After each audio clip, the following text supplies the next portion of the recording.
Welcome to In Parallel, an offshoot of the On Script podcast, in which we explore the connections between biblical and contemporary poetry. I'm your host, Brent Strawn. I'm a biblical scholar and theologian. I teach at Duke University, where I am professor of Old Testament and professor of law.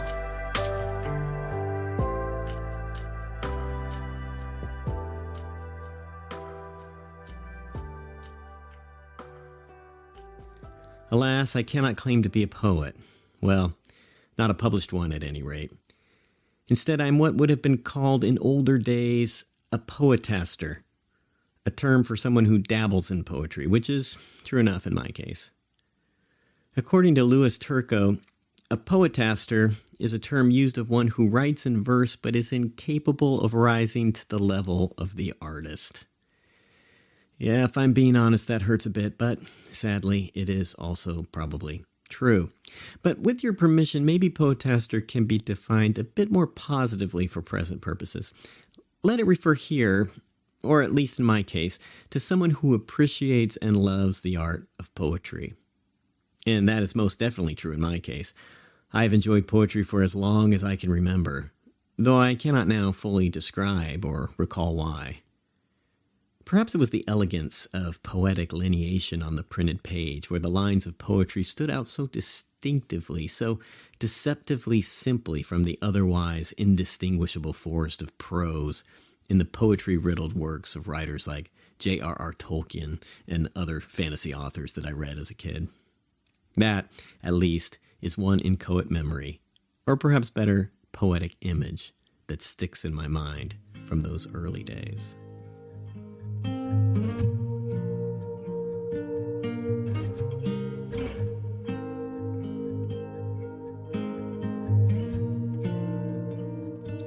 Ecclesiastes 3, a poem about time and life. The poet W.H. Auden once said that poetry is the clear expression of mixed feelings. His remark seems spot on for this famous poem found in the book of Ecclesiastes. The title of this book in Hebrew is Kohelet, which is also the name or title of the person who speaks in it. And so, for the time being, we can talk about the poem in Ecclesiastes 3 as Kohelet's poem. One of them, at any rate, that's presently found in the book that bears his name. Here it is in the New Revised Standard Version. For everything there is a season, and a time for every matter under heaven. A time to be born and a time to die. A time to plant and a time to pluck up what is planted. A time to kill and a time to heal. A time to break down and a time to build up. A time to weep and a time to laugh. A time to mourn and a time to dance. A time to throw away stones and a time to gather stones together. A time to embrace and a time to refrain from embracing. A time to seek and a time to lose. A time to keep and a time to throw away. A time to tear and a time to sow. A time to keep silence and a time to speak. A time to love and a time to hate. A time for war and a time for peace.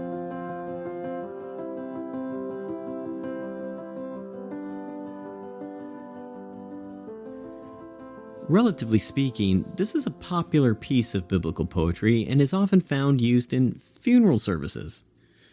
I admit that until recently I haven't liked the poem very much, perhaps because it is common at funerals.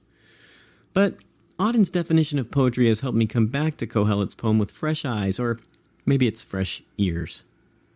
The poem begins with a verse that serves as a kind of thesis for the rest. For everything, a time, and a season for every matter under the heavens. The 7 verses that follow provide the data or argument supporting this thesis. These 7 verses list 14 pairs of opposites, a total of 28 distinct things opposed. Mixed feelings, to be sure, Auden was right, but also mixed feelings clearly expressed, Auden again, because these antithetical pairs capture the times and seasons that exist for every matter, for everything. The 14 pairs are not only opposed with regard to content, but also in terms of tone. One of the paired items is positive or associated with pleasure or good things in some fashion, time to laugh, for instance, or time to embrace. By way of comparison, its twinned item is negative, a time to weep, and a time to refrain from embracing.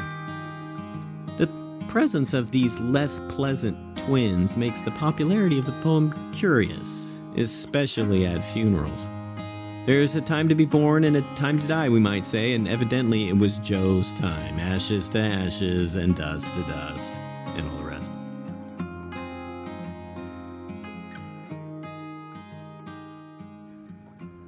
The poem in Ecclesiastes 3 does not always lead with the positive item.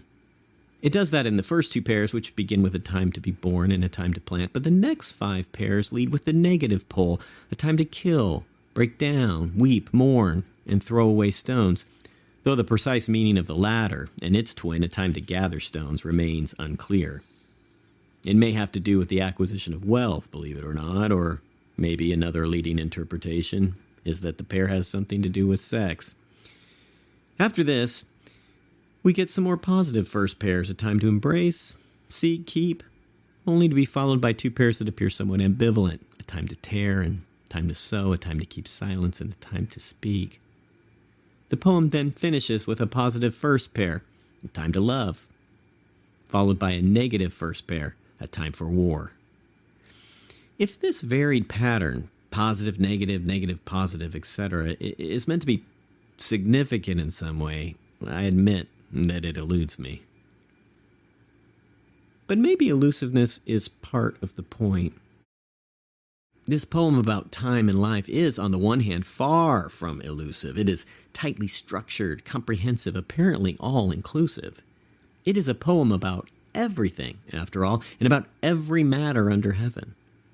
The poem says that quite clearly, even as it does so by expressing profoundly mixed feelings. On the other hand, though, the poem leaves much out. Its comprehensiveness is accomplished by means of a specific rhetorical device known as merismus, or less pretentiously, merism. Merism refers to the whole of something by referring to 2 contrasting parts of that something. Not infrequently, the 2 parts are extremes. The groom looked fabulous, head to toe. Means, of course, that the groom looked thoroughly dapper, not just that his hair was thoroughly coiffed. Common examples of merism include front to back, first to last, alpha and omega, beginning to end, top to bottom, kit and caboodle, 24/7, high and low, young and old, day and night, dogs and cats living together, to quote the renowned poet Bill Murray on Signs of the Apocalypse.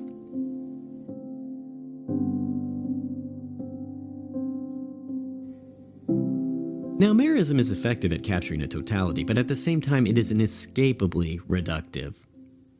Why only 2 contrasting things?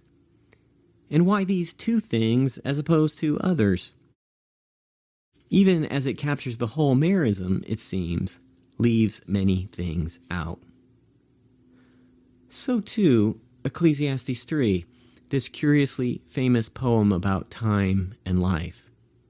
The fact that there are 14 pairs, a doubling of the important biblical number 7, suggests a kind of comprehensiveness in the merisms at work here, a comprehensiveness made explicit in the opening thesis verse.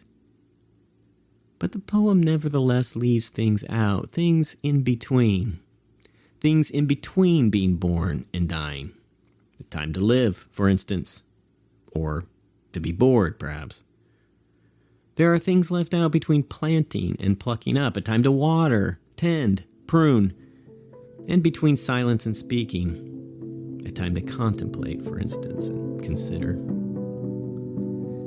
Perhaps the merisms in Kohelet's poem comprehend these in-betweens.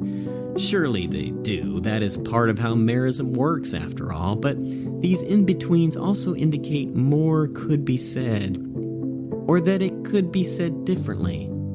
A time to ruminate and a time to act impetuously, for instance. A time to labor and a time to retire.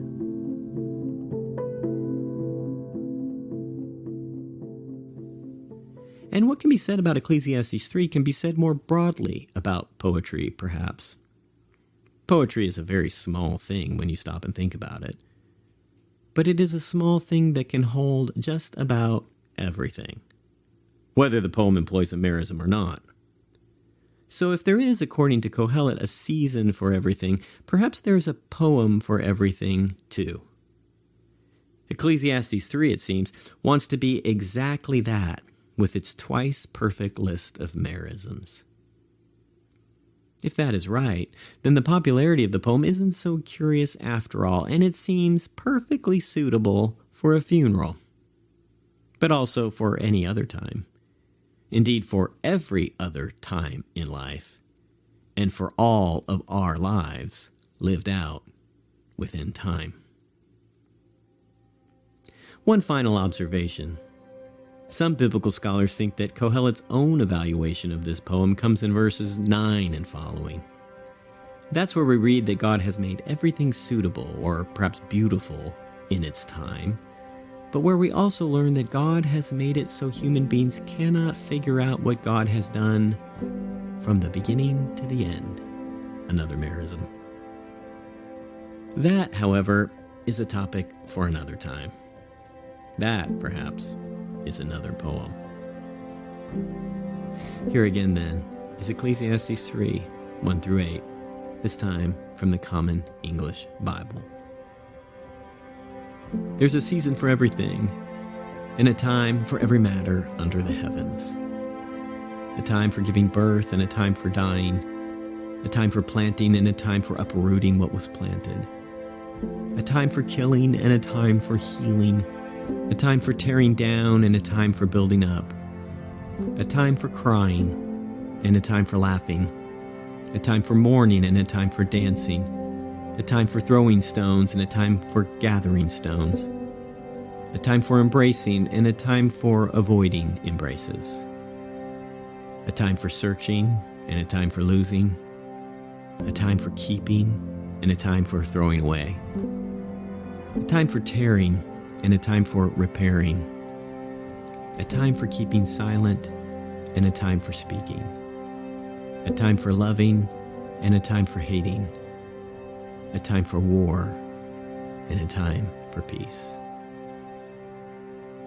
Thanks for listening. See you next time.